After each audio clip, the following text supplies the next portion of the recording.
start with saying hello and welcome old and new. Hi, Pauline. Good to see you again.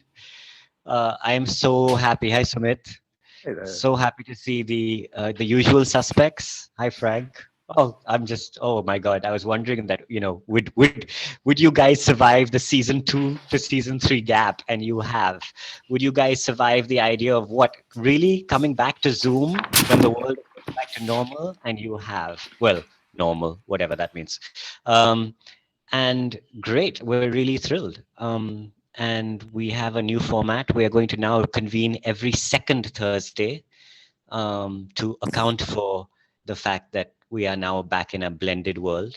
And we are just going to explore this theme in some rigor and depth throughout the season, the whole year. And in order to do this, we also decided to challenge ourselves and try and get some really amazing insights from people that are not necessarily in our reach, but slightly beyond. And how better to start than with Báyò, who has joined us and was found thanks to Muenya. And so thank you guys for being amazing curators and bringing this amazing person in to provoke this themes season. And honestly, just one thing I'm going to say and then I'll shut up, which is today Russia invaded the Ukraine. And amongst another million trillion things going on. It's just another moment of a storm, another moment of imbalance, another moment of something else going on that makes us go, I don't even know what it makes us go anymore, honestly, to be honest. Uh, I find myself saying, why? Or what the?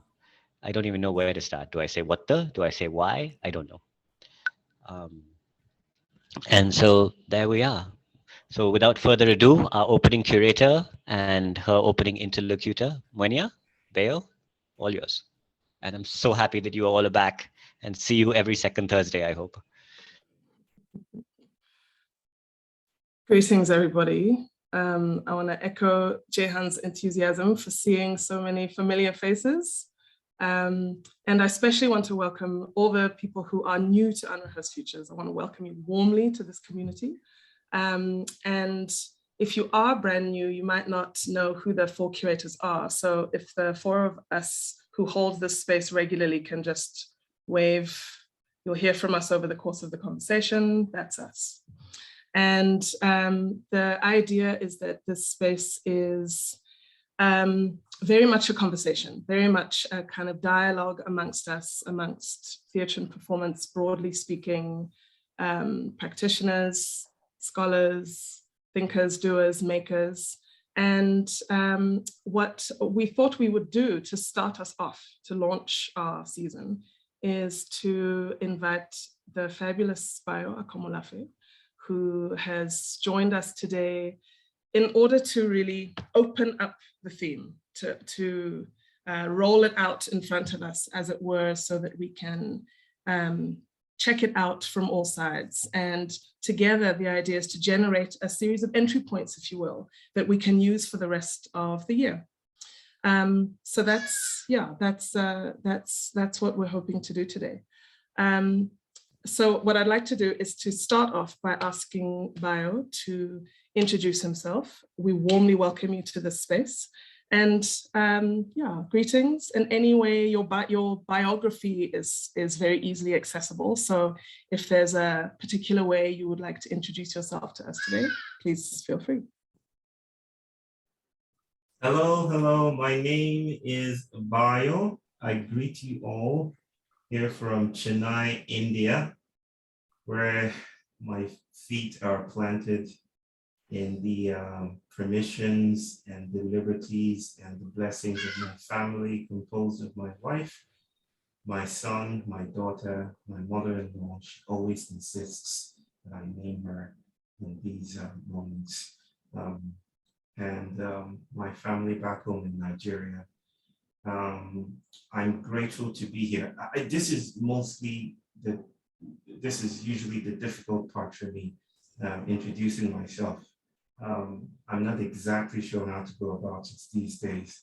So I usually like to say, as I expressed to my siblings the other day, that I make awesome ghee dosas, the best that you probably have never eaten. I cook well. I write when I'm inspired to.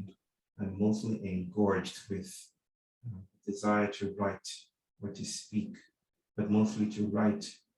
And my son is my greatest teacher at this moment. He's 4 years old, and he's a philosopher in his own right. And he's teaching me how to lose my way in order to find it in a different way altogether. Hence my attraction to this invitation to fall off track, off kilter, off axis, and to create together. Thank you. The other part you can read in a bio, that's boring. PhD and stuff. Fabulous. Thank you, and welcome. Welcome again. Speaking of falling off track, so I thought we would start atypically and invite the house, the room, to riff a little bit in the chat on our theme, which, as you know from responding to the Zoom invitation, is off-axis, creating in the Chaosmos. So if you can, the invitation is to, in the chat, respond to whatever words, ideas, themes, ideas from your practices that come to mind immediately. And we can just start with kind of setting the tone for what ideas are already resonant amongst us before we hand over to Báyò to dive in a little bit more. So off-axis, creating in the Chaosmos.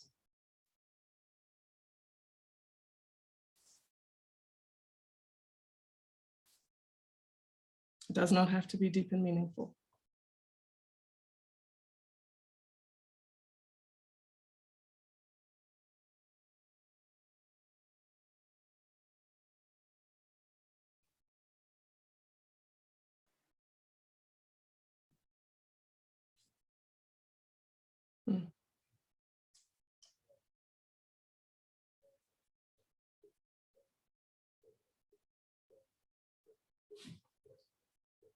Great, amazing, thank you. These are wonderful reflections, super. The idea also really is to, the gyroscope, is to keep the chat very much alive. So you are warmly invited to have a parallel conversation going in the chat. A jazz cosmology, beautiful. Oh, juicy things in there already, divine. So Báyò, what I'd like to do is to read the description of our theme and to ask you to start us off by also responding to the description. In our very first email exchange, you already had some, there were already some resonances with your own current thinking that it would be wonderful to hear.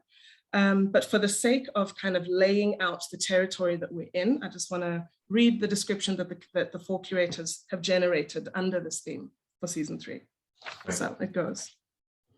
In an always chaotic world where we are constantly primed to look for being grounded, stability, the vertical, what is it to allow oneself to go off axis, to fall, to be in the moment just before gravity takes over? Exciting and terrifying and yet full of possibilities. We're interested in the idea of embracing the moment of going off axis and redirecting the potential energy at the beginning of a fall, to harness the energy in that millisecond towards the discovery of the unexpected and imaginative pathways to a newfound capability. In this 3rd season, we want to embrace the creative possibilities of disequilibrium, that fundamental condition of living in our chaosmos. If our world is not defined by harmony, but by divergences, bifurcations, and dissonances that are never entirely resolved, then what might it mean to embrace this moment of off balance and discover from it how to perform in the chaosmos? We'll stop. Thank you, my sister.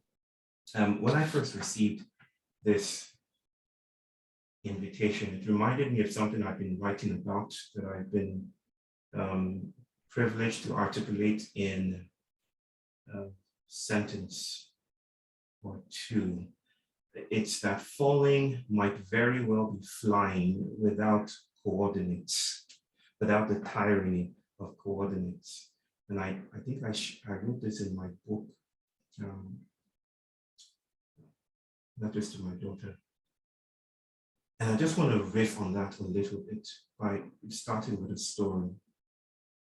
And this story is not the folklorish story that might be obtained. If you listen to a Nigerian story, we usually start with this call and response dynamic, which I won't do here because this is not that kind of story.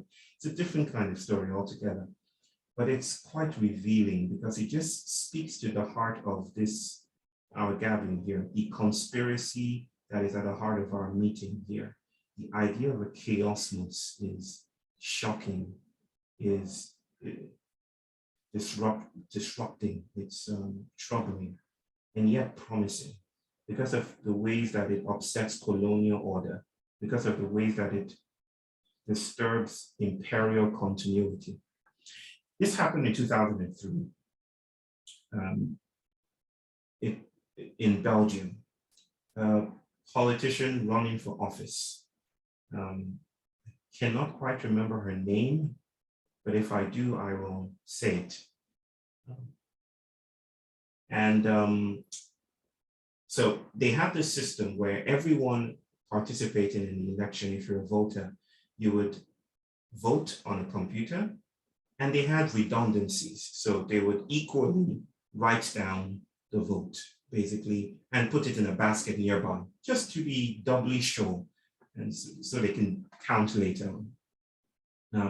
After that had happened, after maybe, it was a small town, after maybe 1,000 people or 10,000 people had voted, and they did their recounts, they noticed that they had more votes than the population itself.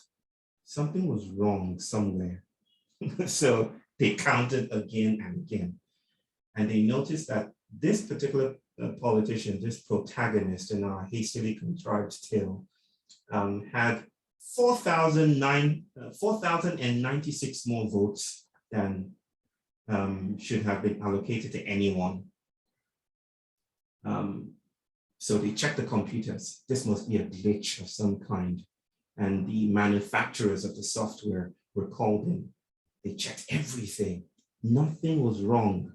Computers don't really, if you guys know computers, I'm sure you're leaning into one right now. They don't usually do stuff on their own, right?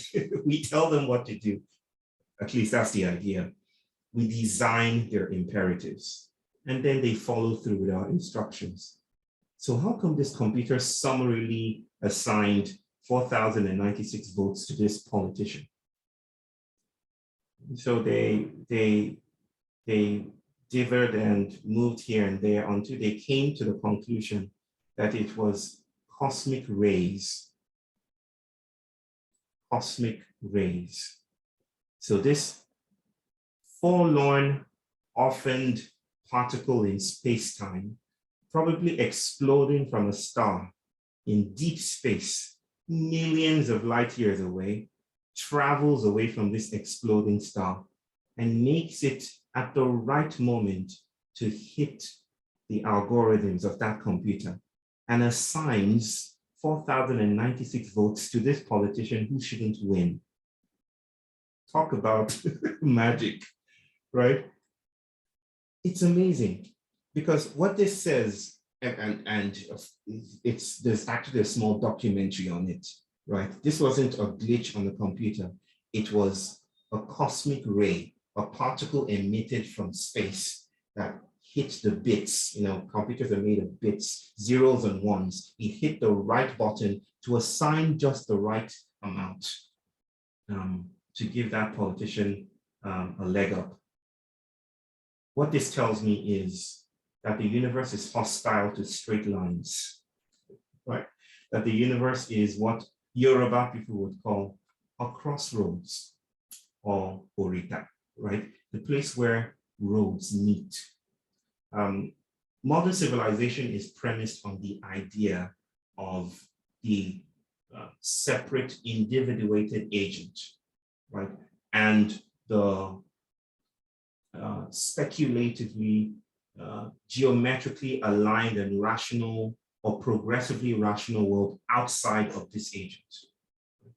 And the work of modernity, the work of the modern citizen, is to galvanize our God-given resources to control the world, to predict, to describe, to explain, and control. The scientific method, right? And that's what gives us power. But then the universe seems to have a life of its own, imperatives of its own. It seems to dance away from capture. It seems to retreat away from being fully named, like an infinitesimal virus, an infinitesimally small virus that upsets the entire economy and breaks open all our control measures.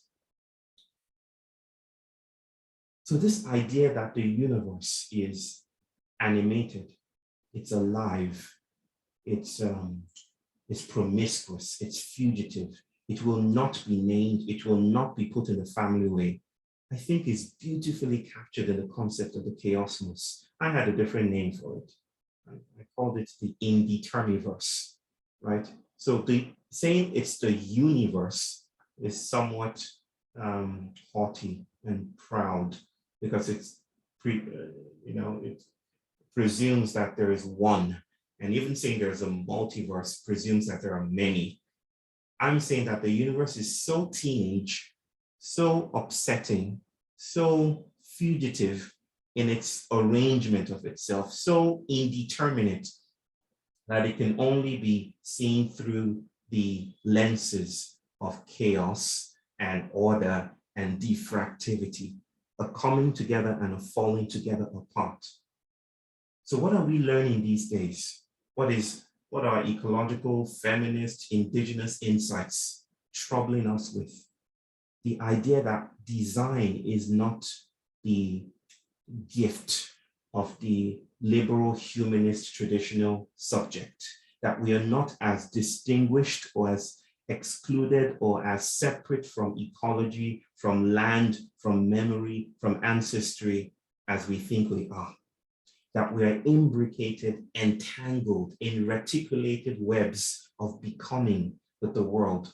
So to assume some kind of Euclidean arrangement where we design what we want and the world just falls and bows at our feet is to dismiss and occlude a universe or chaosmos that resists straight lines, right? A universe that is a criss-cutting of its own self. Nature, which is a denaturalizing of its own self. And this is why my people, the Yoruba people, you probably have heard of us dancing down the streets, wrapping our heads in those flamboyant geles.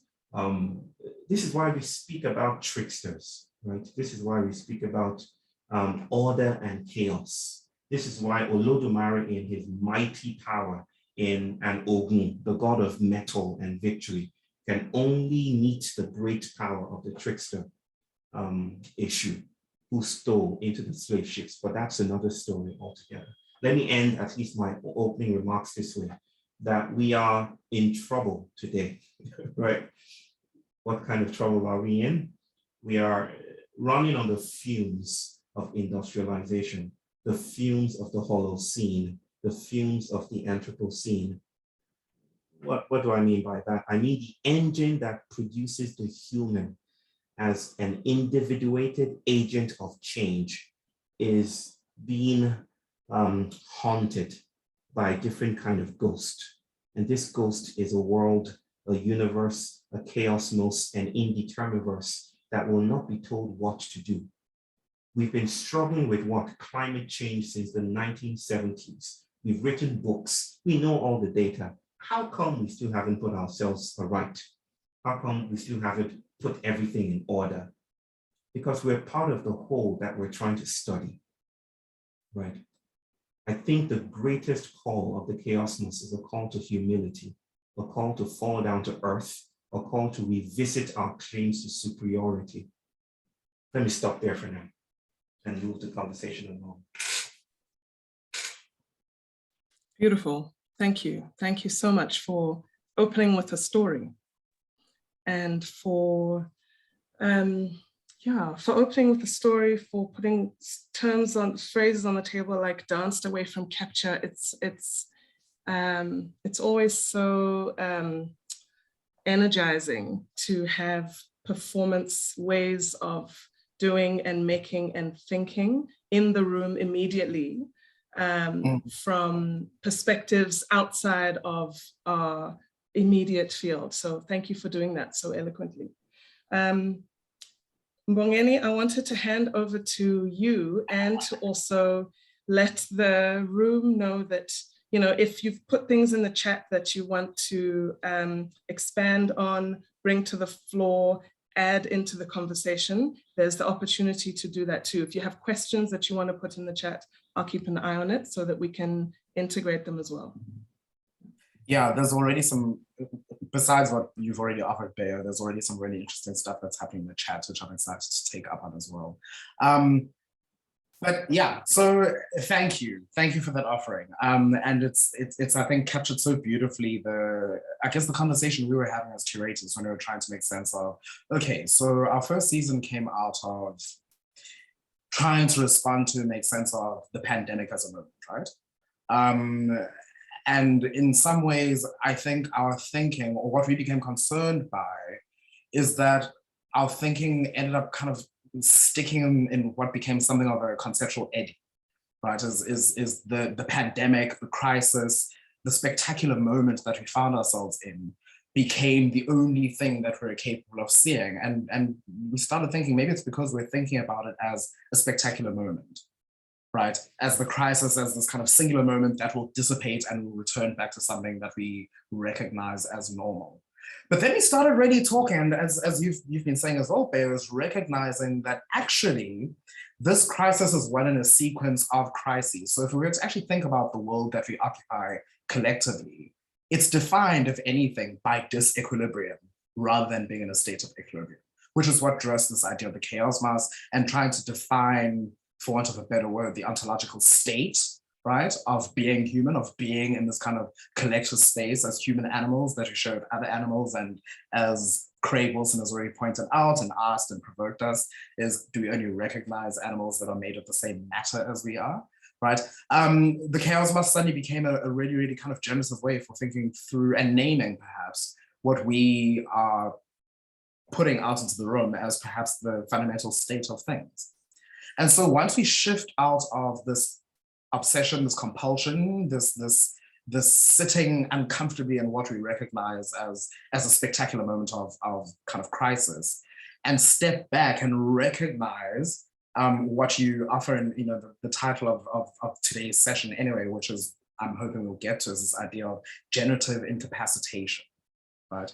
Is that in these moments where the universe, the Chaosmos, seems to undo us so totally that we feel incapable of moving, is in fact perhaps a place from which we can begin to visualize, to imagine, to enact other ways of being that don't rely on us sitting in that moment, but allow us to arc out and to use that kind of frictive, generative, and I think you used the word proprioceptive in our last conversation, right? The proprioceptive qualities of thinking. Of being as a way of mobilizing us to inhabit the world differently, bearing in mind that it's always already a chaotic place to be. Which for me, kind of, it's right, there's this kind of ease that kind of sinks into my shoulders. It feels like a bit of a relief because now I can step away from my obsession with the crisis and begin to think in ways about how to generate something from it. And about how to work productively within or from a space of permanent disequilibrium, of being off axis. And that's why I love the idea of being off axis, right? Is that it's the beginning of an impulse to move elsewhere. It's not necessarily forward. One can always arrest the motion, the inertia of going over that kind of center of gravity and redirect it elsewhere.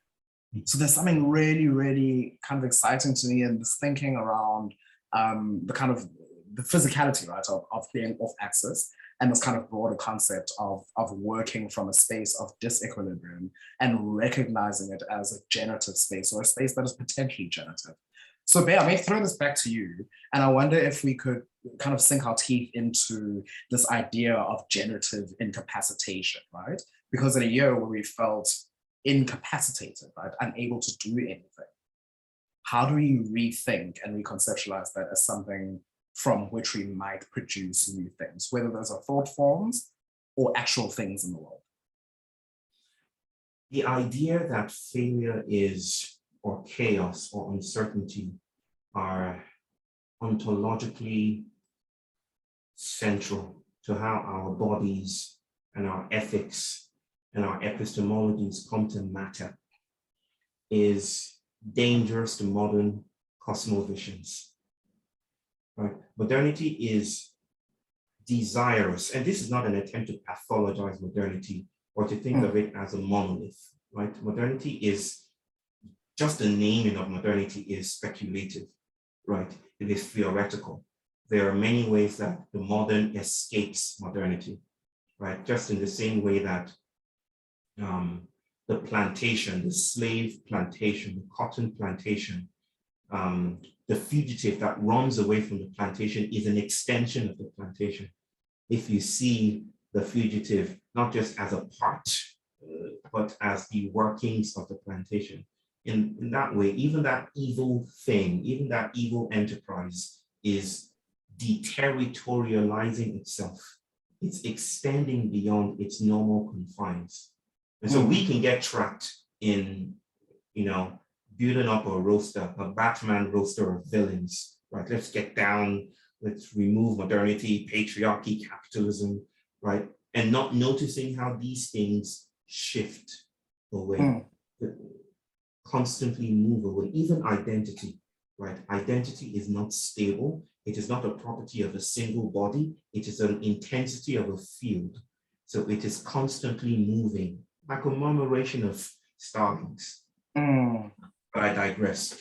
I wanted to say something about the unfortunate reductionisms of our epidemiological moment, the pandemic, right? Just in the same way that we think of climate change as reducible to greenhouse emissions, to carbon dioxide and the other gases in the atmosphere. In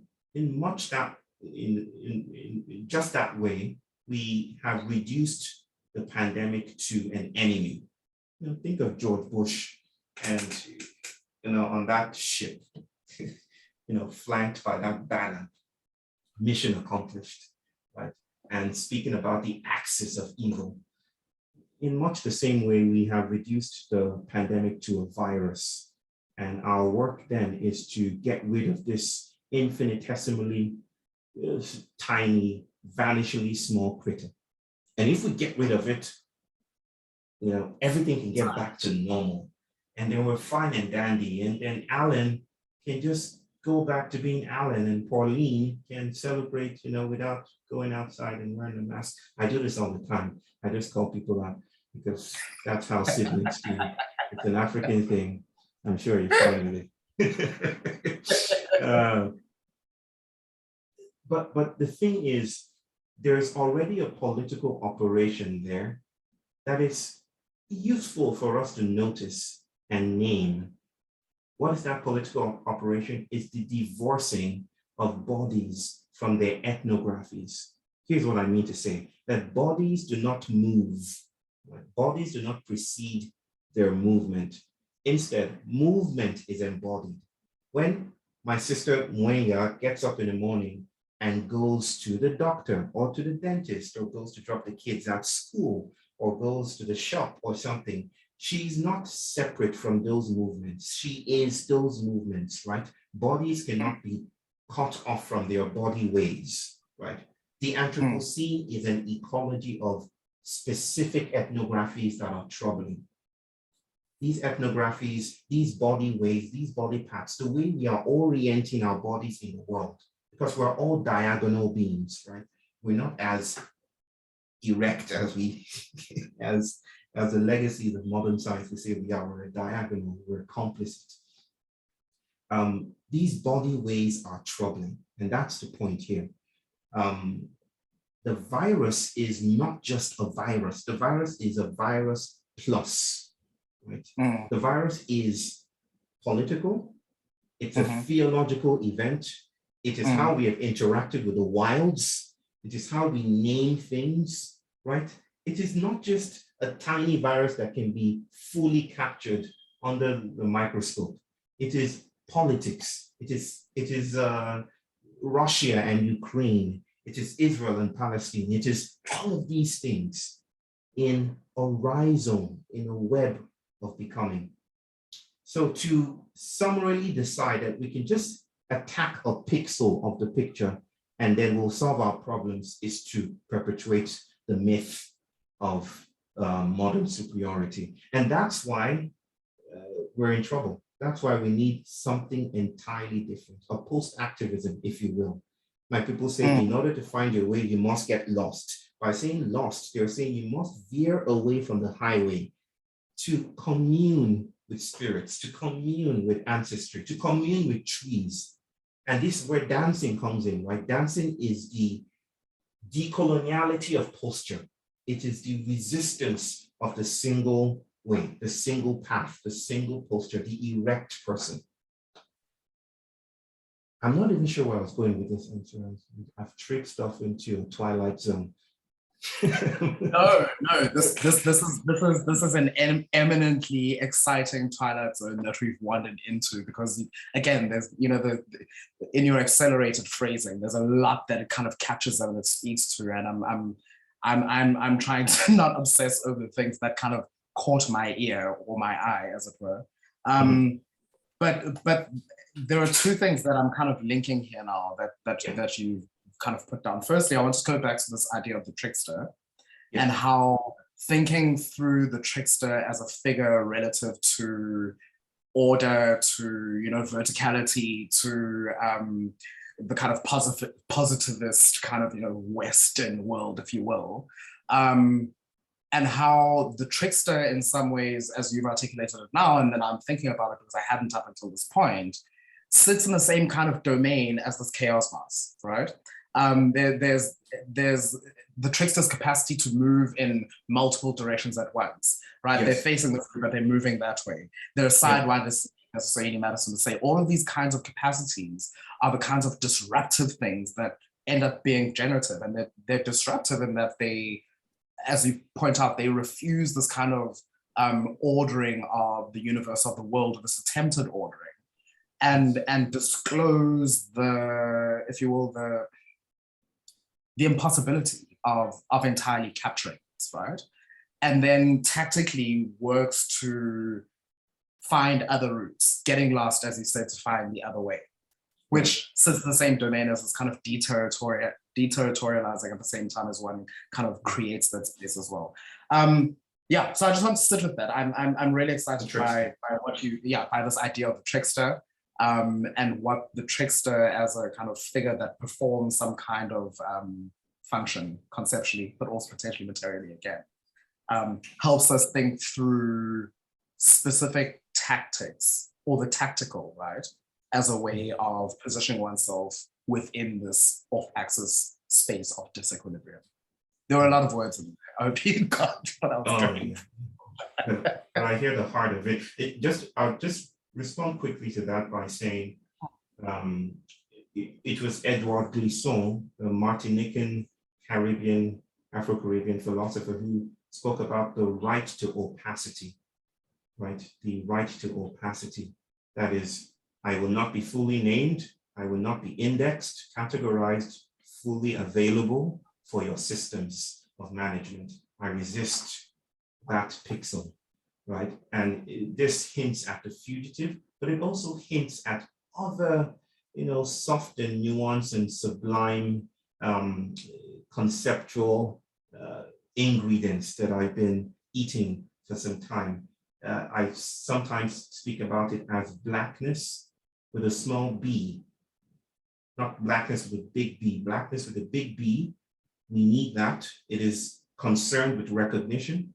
It is concerned with identity. It is concerned with being seen. And we need the identity politics that proceeds from that. But Blackness, the small b, kind of strays away from a politics of recognition. It's not concerned about being seen. It knows identity is much more troubling than our politics can convey. So it's doing other things. And I guess that's what the trickster, that's why it's allied with the trickster, because the trickster is that aspect of the psyche. And the psyche is not here, remember? James Hillman told us the psyche is not here. The psyche extends beyond this, and cognitive psychologists are beginning to speak about the embodied mind, right? So the mind is not in our brains. Our brains are already cybernetic algorithms, are already political sensors, right? So it's not here. The psyche, the trickster, is the aspect of the psyche that resists order, right? That it's a creative engine of reality that seeks the new, that seeks different differences, right? So Deleuze and Difference and all these philosophers speak about this. This is dance. This is the dramaturgical ontology we're speaking about, that the world will not, there's some aspects of the world we need that will invite us to stability. And modernity was a kind of reinforcement of stability. But sometimes stability becomes toxic. Stability becomes incarcerating, like an exoskeleton. And in those moments, we need failure. We need to go to the places we've branded failure, the sites, the events that we've named shadows, evil, the wilds beyond our fences, the forests, the potholes in Africa, those stubborn potholes that do not want to be covered up, right? Why won't they just be covered up? Why don't we look more like New York and London, right? Maybe that's cultural resilience. Maybe our potholes are portals to cultural resilience, a world that does not want to be flattened, right? And I think that's what the trickster is about, this invitation to failure, invitation to generative incapacitation, and I'll speak about that in conversation later, that allows the new to thrive. Oh, geez, thank you, Báyò. So yeah, Mwenya, go. There are a whole lot of really interesting things that people have been kind of saying in relation to this in the chat. I'm loath to kind of read them. So I wonder if the people who've made those offerings just like unmute and let's get this kiki going. So let's see, Craig, you had a kind of series of really interesting kind of questions or provocations or thoughts there. Craig Wilson, I wonder if you would be interested in verbalizing what and also sorry, Craig, before you go, I also wanted to bring to the fore the thread that Amy and Omi have started to have about going off axis and its relationship with loss and grief. So if between Amy and Omi, if that is also something you want to bring forward, that would be great. Alan, Craig Wilson. Yeah, hi. It's Alan, not Craig, but thank you. Apologies. No. I quite like being Craig Wilson, actually. But, people often say that I lost the R. I don't know where the R went, but I'd never had it. But anyway. It's in your old pirate days, Craig. That's it. Yeah. I don't know. Yeah. Okay. There are lots of puns around there. But anyway, the first thing I put up was something to do with the British philosopher and anthropologist Tim Ingold, who talks a lot about, he's professor of anthropology in Aberdeen, and he talks a lot about the difference between a linear perception of existence and a meshed perception of existence. And he, in his writing and his exercises, he often performs reversals, which show us that, for example, if you look at the sea for long enough and then turn to look at the land, you start to see shifting perspectives of the land. You start to see what are the moving parts of the land. When you look at the sea, the sky seems stable, but the sea is moving. And all this kind of reversals. And I found these really useful. And just something which came up in the last, I was listening to you both and then watching the chat, is this concept of dizziness.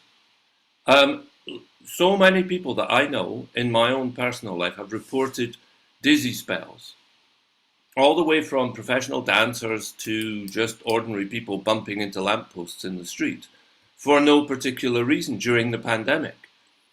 And I think it's the rug has been pulled from beneath our feet because we've had to think about ourselves. And the other thing which came to me at the end was to do with silence. The silence is the thing that we can't deal with. Silence, stillness.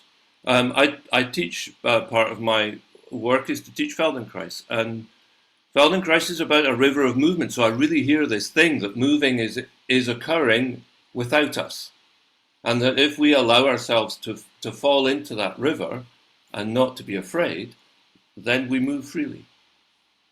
And that's in all my life as a theatrical creator, was fighting the obstacles that were put in my way for all kinds of reasons, sometimes creative, sometimes definitely not. But anyway, river of movement, dizziness, all of that kind of thing is what's floating around my head. I'll stop.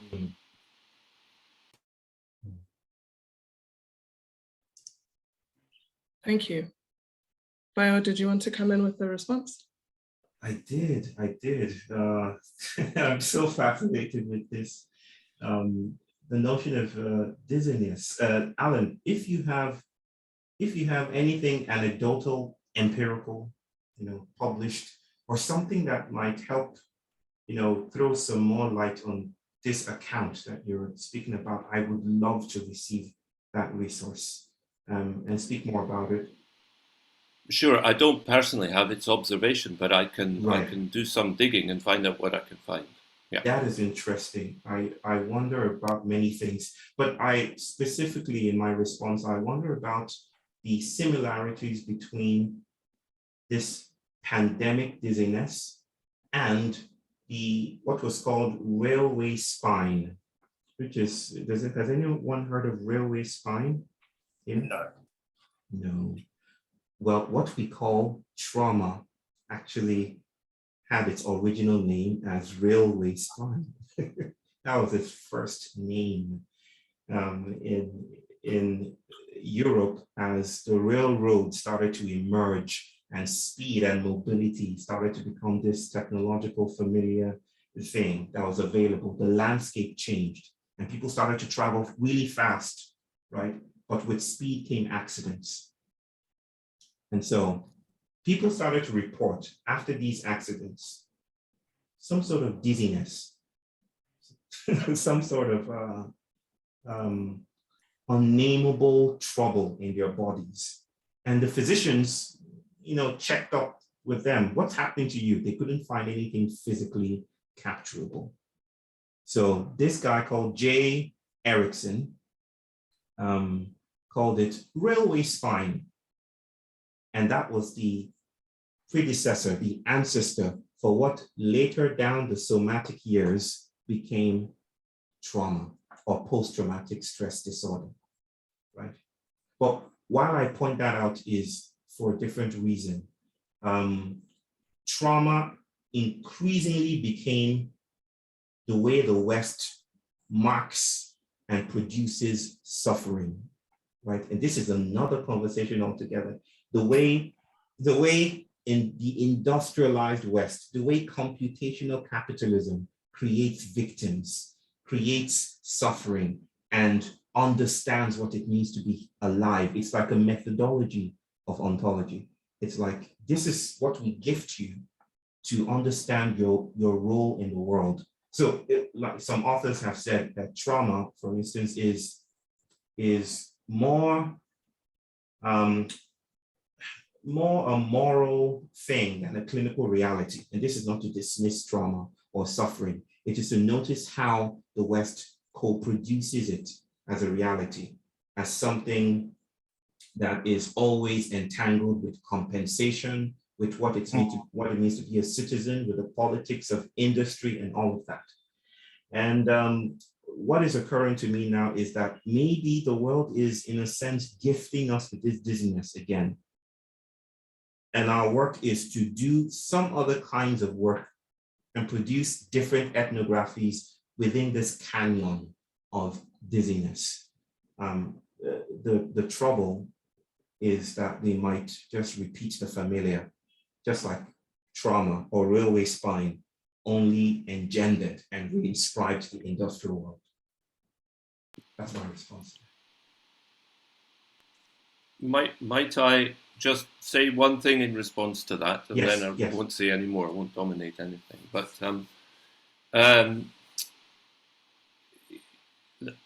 it's been, so trauma is a thing that's been named. It's been given a name, and it's been given a complete capitalistic structure around it. Yeah. So people are selling us trauma and selling us the solutions to trauma all the time.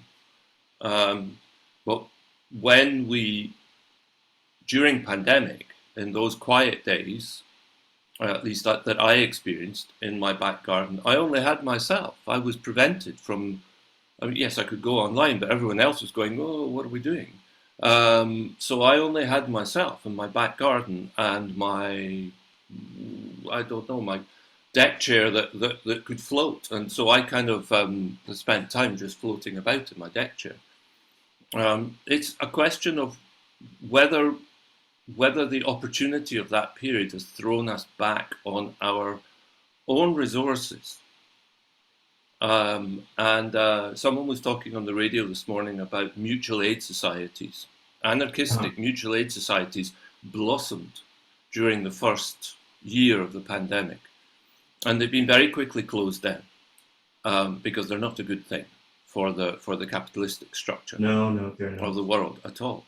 So my suggestion to everyone is to buy a wobble board and understand what instability really means, and fall about your bedroom for a while, and then suddenly find that your pelvis can hold you up. But anyway, that's I shouldn't offer solutions. We're not talking about solutions here. But that's a playful experimental solution. I think that's quite welcome. I'll leave it open to Nwenya. Thank you, Alan. Thank you, Alan. Thank you, Báyò. Amy, Omi, Nisha, there's a conversation in the chat that has started between you and others that feels like it's coming in a bit sideways, and I'm interested to like bring it to the fore. And this is about loss and grief and bereavement, and the idea of, you know, feeling, if the feeling was that we were off axis before the pandemic, what this means now, you know, to be centering this notion when it could have been a feeling, a state of being that existed and felt and described the lived reality long before the pandemic. Amy, Omi, Nisha, I don't know if, Amy, go ahead. Yeah, start us off. Yeah, I'll just I'll speak a little bit for Omi and Nisha, the comments that you made in the chat. It's this sense that, and I think you're really speaking to it, Báyò, when you talk about holding and being with things as moving on so quickly, and when you talk about the sort of danger of this machine that is sort of constantly trying to move fast and accelerate and perpetuate itself. But the train wreck seems to be affecting people in sort of because the practice of living in this trickster way is not well known. It's the practice of living in that way that gives freedom, but so few people sort of have it. So few people have that practice, and so many people are kind of ingrained or entrained in the machine, so that they can't get out in time, or they can't get off the train in time, or they can't. So this is sort of real sense. Nisha and I were talking about. She sits in circles where people are really grieving the feeling of loss and shift and the constant shifting. And this is a wonderful remark when you said how to grieve a loss we didn't expect to feel because we thought we were already so off center. So the sense that the shifting is kind of constant. It's like the image of a flux of refugees. I mean, they don't get to form a new encampment. They just keep on getting moved on. So it's sort of, in a sense, it's the shadow that you speak of, the shadow side that that is what is the actual process by which people can maybe learn or enjoy this the liberating potential that you're speaking of. Okay, I'm going to go by story here as well, to situate it properly. When I studied in a Christian university, surprise, and did some teaching there in Nigeria. That's because I grew up Christian. I don't know that a church would accommodate the things I have to say these days, so I don't really identify as Christian anymore. But in a world that is relational and entangling, abandonment is not possible. So I don't say I'm post-Christian. I'm part of a web. So I don't identify as Christian, but abandonment and dismissal is not as possible as modernity would think it is. And I digress again. When I started to read Walter Rodney and Wale Soyinka and Chinua Achebe and Ngugi wa Thiong'o, it dawned on me that I'd been done in by colonial power, right? And I was like, maybe I should get back to our gods and goddesses. I want to learn about my own cosmologies. So I embarked on a personal quest of decolonization, if you will, right? It informed my PhD, learning at the feet of Yoruba priests, which was frowned upon in very literal and metaphorical terms. Another story. And one question I had burning on my lips was, if our gods are powerful, why didn't they do something about the slave ships when they arrived? Why didn't they mount up an insurgency and push them away? And then I heard stories from elders that say that, well, one god actually did. This is a story that Ogun, the god of metal and victory, so victory was already assured, this god mounted up an insurgency, rushed to the beach to chase away Europeans. And midway, he got stopped by his brother, the trickster, Eshu, who, kind of stroking his chin, gave him palm wine and put him to sleep. And then turned his back on this army and went into the slave ship to travel with the slaves, right? So he thwarted the plan of victory to do something else that victory does not know how to compute: ecstasy.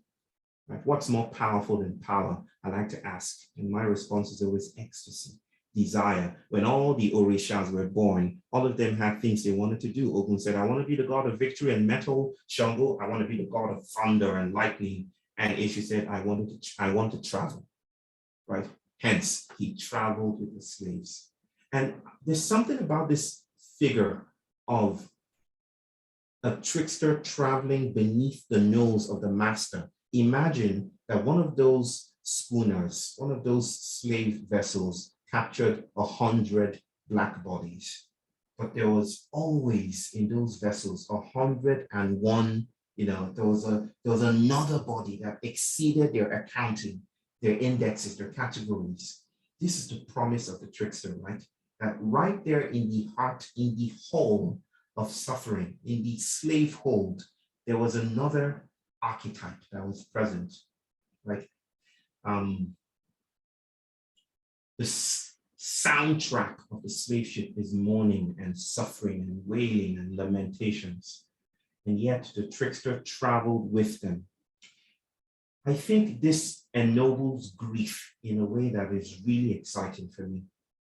It doesn't romanticize it, but it does something with it that I think psychologists are beginning to recognize when they name post-traumatic growth, right? What I often call generative incapacitation. That right there in the heart of grief and loss is the engine of continuity. We are born by loss and grief. Modernity is the rampart that is built to shield us from the flows of grief. This is why I, as a psychologist, I'm an officer, or I've retired now. I was an officer of capitalism. My job was to get people functioning, keep people productive, keep people in the rat race, to shrink down their troubles. The question of post-activism, the question of the chaosmos is, what if we did something with grief that was off axis? What if we processed it and stayed with it? Like Donna Haraway would say, what if we stayed with the trouble of this moment just a little longer? It's not theoretical, it's not hypothetical. It's being done in a university. Well, I shouldn't call it a university, but they call it a university in Swaraj University up north in India, Rajasthan. My friends built this crazy experiment. They called it a university. There are no grades, no teachers, no CGPAs, no graduation, nothing of that kind. They play together, they experiment together, and they create together, right? One of the things they have as a class is sharing grief. They sit in circles and they share grief. They share jealousy. The things that we would toss away like a hot potato is what they have decided to hold in community, right? Because grief is never a private event. It is a public affair, right? It is a field intensity, an invitation to convene, right? And to stay with the cracks that are emerging in the familiar. But modern citizens, as we are, gestating in the city, we do not know how to do that. We don't really have those resources except to go to a psychologist and get shrinked, right? So we need other ways of staying with the trouble. It will not come easy, but the promise of the slave ship, think about that phrasing, the promise of the slave ship, monstrous as it might be, the promise of the slave ship is right there in the belly of that traveling wooden womb. Is a creolized future, is samba, is capoeira, is gayap, is santeria, is candomblé, is Rastafari, is Caribbean magic, right? It may not look like it now, and this is not some promissory note that looks like a Christological, eschatological idea of heaven in the by and by. I'm not saying that there's some kumbaya hidden in the culture of grief. I'm saying that grief itself will not be fully captured or fully named, and that it is part of how we come to be. Loss is kind of how we come to be in the world. The materiality and spirituality of loss is the condition that keeps us alive. But we need to find ways of aligning ourselves or align our bodies with this principle, if you will, if only for the time being. I've spoken too much. Thank you so much. You haven't at all. Omi, Nisha, I wonder if either of you are interested in coming in at this point. I am just so enjoying absorbing all of this, every bit of it. So I'd like to continue absorbing. I appreciate very much, Munya, the invitation, and we'll throw in more in the chat and perhaps through my voice. But I just feel very full, so I'm gonna keep eating. Fabulous. I want to just come in with one small little thing. One of the things that I realized was my role in the listening circle, which I hadn't foreseen when I began holding these circles, is just to be able to sit with the holding of tremendous grief and tremendous other feelings and other experiences all simultaneously. Because nothing in our culture, in our relationships teach us to do that. So when the grief kind of overcame, then to be bound down so much by it that the body could not hold the rest of this. And in that boxing in, the grief became more individual and more isolating, when really the anecdote was, more touch and more community.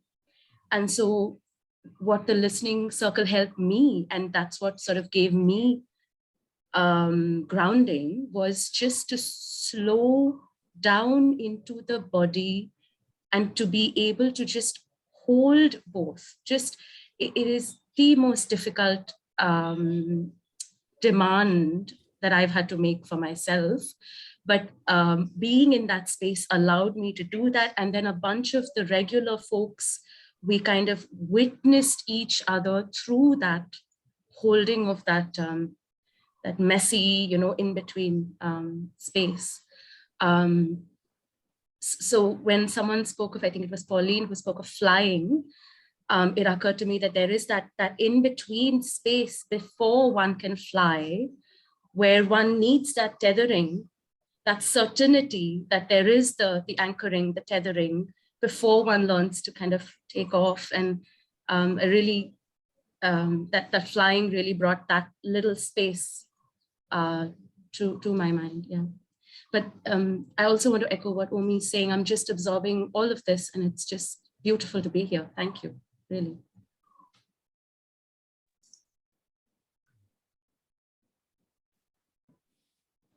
Báyò, did you want to come in at all after Nisha's contribution? Maybe just briefly, you guys may have heard of James Bond, right? James Bond, you have? Well, I'm not speaking about James Bond. I'm speaking about a boring person and a researcher in Germany called Jonathan Williams. He's an atmospheric chemist. And recently he won the Ig Nobel Prize. Have you heard of that one? That's real. I'm not kidding here. It's not the Nobel Prize, but the Ig Nobel Prize. These guys. So the Ig Nobel Prize is awarded to scientists whose research makes people laugh and then think.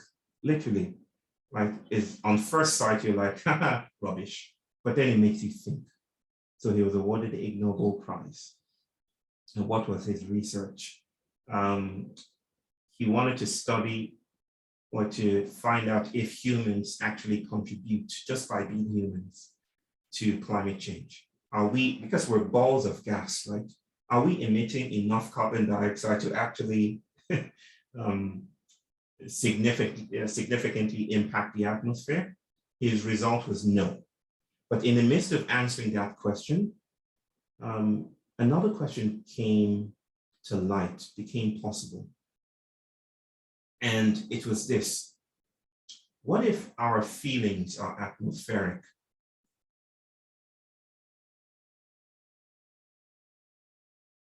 I like the head nods. A picture is just like, yes, yes, indeed, indeed. What if our feelings are atmospheric? What if despair, suspense, anger, joy has a chemical affiliate or correspondent that is detectable in the atmosphere? So what did he do? 9,500 moviegoers, 106 movies, 16 genres. He packed them into a cinema somewhere in Germany, and he spooled this theater, basically dragging in air through this theater and then detecting the air that comes out. Basically, they chopped movies into scenes, right? And then measured the chemicals that were being emitted from those particular scenes. And they could name eventually, right down to the T, the feelings that people were experiencing from the chemicals they were. I just love reality, right? From the chemicals that they were measuring, they could name, oh, these guys are scared now. So the idea that suspense in the air is not metaphorical. When Phil Collins was saying, I can feel it coming in the air tonight, he meant that shit. I'm sorry, he meant it. So it's in the air. It was isoprene, some kind of hydrocarbon, and carbon dioxide in various modulations and configurations, and they could name that. But the thing is, Teresa Brennan, before this, had written The Transmission of Affect, the book called The Transmission of Affect, which supports the idea that we don't feel things as much as feelings embody us should I say that again? That feelings are territorial organisms and they enlist bodies in their mattering, right? This decentralizes the human from the thing we call joy or suspense or healing or grief, right? That these feelings are territorial. This is the chaosmos at work, right? And so if you enter into a room, I don't know if you've entered into a room and suddenly you can sense the feeling in the room, right? They say you can cut the air with a sharp knife, right? These are sayings that are trying to subscribe to something that is so impossible that you can sense the feeling in the room just by being in the room. What if, my question is speculatively thrown at you, my siblings and aunties and uncles, what if we are in territories of despair? What if we're not just experiencing a global warming of carbon dioxide, but a global warming of depression? What if we're actually territorially affecting each other, infecting each other, exposing each other? That there was already a pandemic pre-pandemic, right? That modernity, the city, suburbia, is a kind of enclosure that encases certain kinds of feelings. Which is the reason why I feel that a seditious, fugitive response to this crisis cannot be about rushing back to joy or rushing back to well-being, since it is not my well-being, after all, we're dealing with here. We're talking about ecological characteristics. It must be about finding cracks in the bubble. It must be about what I have often called in a conversation recently with a dear sister from Ethiopia, Black joy.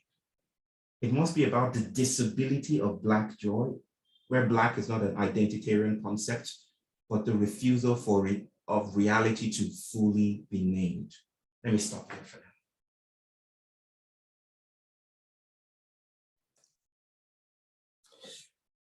I think I'm going to start talking about being enlisted by my feelings.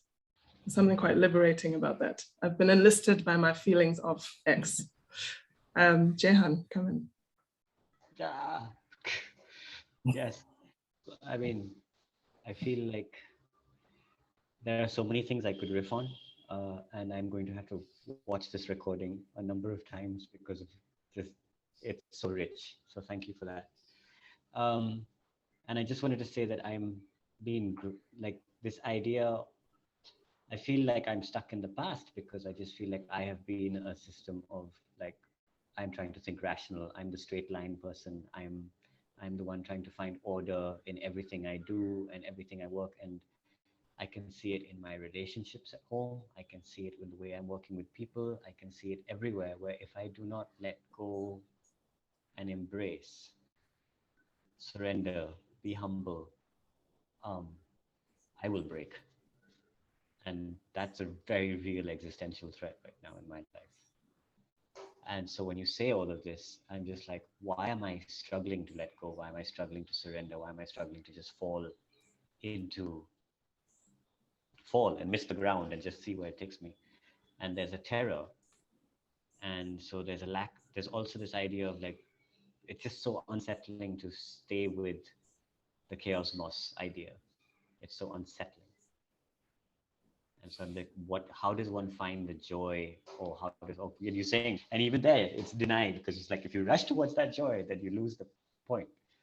So there's a lot of things I can go in that way and not try and feel incapacitated and find a way through it or with it, or I don't even know if going through it is the thing anymore.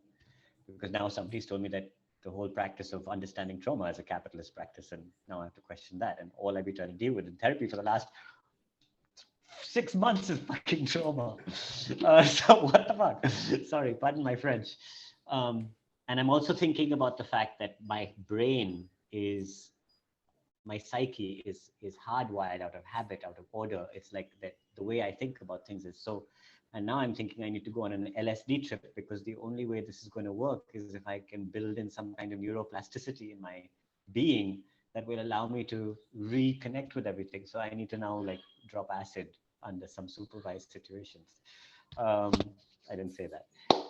Okay, I'm done with my digression. I'm going to come back to something in the pre-talk that we had.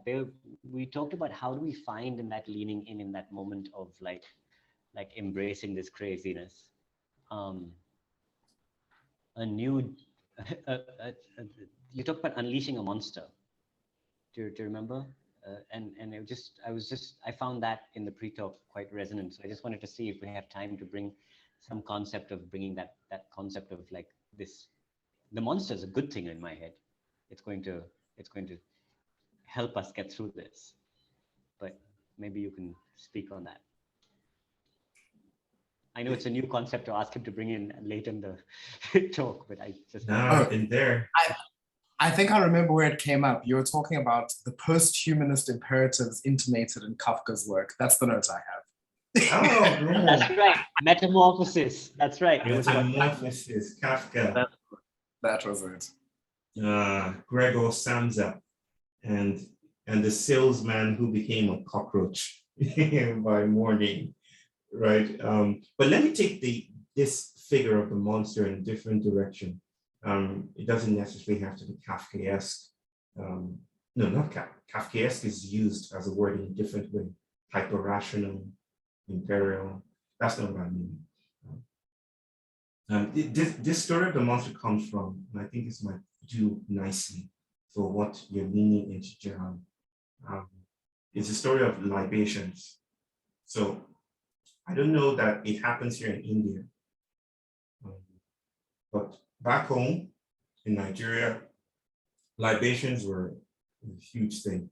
Again, is it a thing in South Africa? Libations, pouring wine to earth.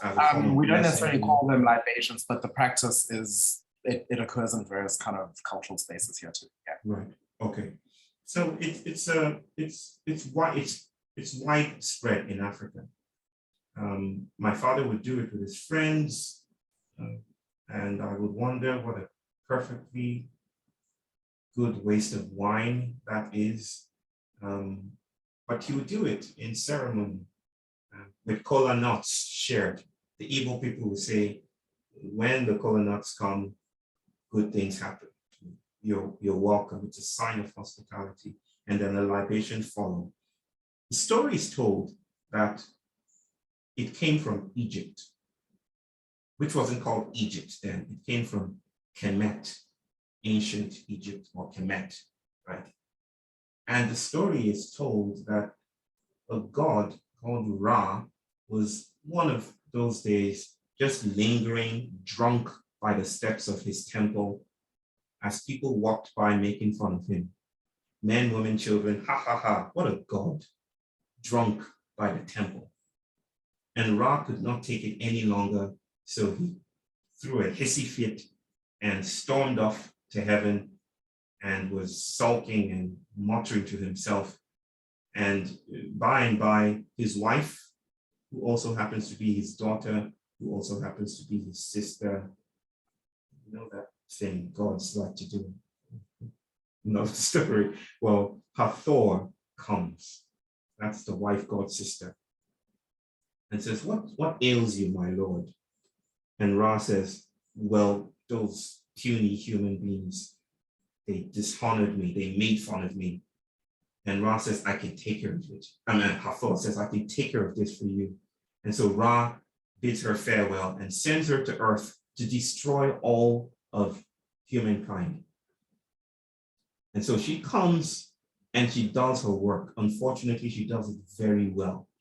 She kills people, eats them, tears them from limb to limb, leaves puddles of blood on the streets, laps it up, and then goes to bed. And this happens in a cycle. And it happens so well that Ra himself started to get worried. Ra was like, maybe, just bring it in, wrap it all up. I wasn't that really angry. Just bring it up. But once you release Hathor, she's like an errant AI program, and Hathor could not be reined back in. So she kills and kills and eats and cannibalizes and drinks blood every single day. Men started to pray to the heavens, and heaven started to pray to the earth, right? And no one knew what to do. Summarily, a council was called. And so the gods met with humans in some conference in Johannesburg, I think. And they came together and decided, what if we tricked Hathor? What if we tricked Hathor? What if we just tricked her? How do we trick her? Say more, say more. What if we presented to her wine, red wine, and we poured it on the ground, and we made her believe that's blood she hasn't sucked up. And then she gets drunk, and then she goes to sleep, and she forgets her objectives. It was far out, wasn't likely to work, but surprisingly it did, right? And so she drank the red wine and forgot everything she was supposed to do and went to sleep. And it continued to this day. We pour red wine on the earth to remind ourselves that we are sustained by a trick, right? We are sustained by a trick, that we are not moving through the world on our own agency. And it's also a way, some cultural technology, to remind ourselves of the agency of the monster. That when things get too toxic, too cyclical, too predetermined, too familiar, it's the agency of the monster that disrupts continuity. The claws of the monster rushes through the flesh and dismembers us. So we remember to dismember, right? In times of crisis, we remember to dismember. It's a rememberment. It's a reorganization of the flesh. The monster is used for that culturally. The monster disputes our claims to completeness. The monster argues with us when we say we're whole and it's ugly, right? It's Beauty and the Beast, but who's beautiful and who's beastly, right? So we are in that situation right now as a translocal, globalizing culture, where the mirror is feeding us back this image of completeness. And we're stuck in this trance of progress, of computational capitalism, of arriving in the future, of catching up with the West, and it's horrible. And so here's where the monster shows up. Monsters take different forms. UFOs, like I hear, my sister is here. Falguni is UFO, I hear. UFOs, pandemics, grief, the things that we would rather leave out is often the technology that needs to come in order for us to be reformulated, right? So decoloniality is not some singing of kumbaya and everything is convenient and we arrive intact. We will not arrive intact. And that is the energy of the monster. Okay.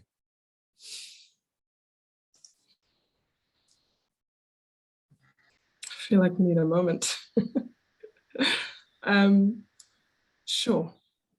Thank you. Thank you. Ceremonia, just gonna yes. tell everyone to read Alan's beautiful remark that the West is falling apart, feeling it has to catch up with the Far East.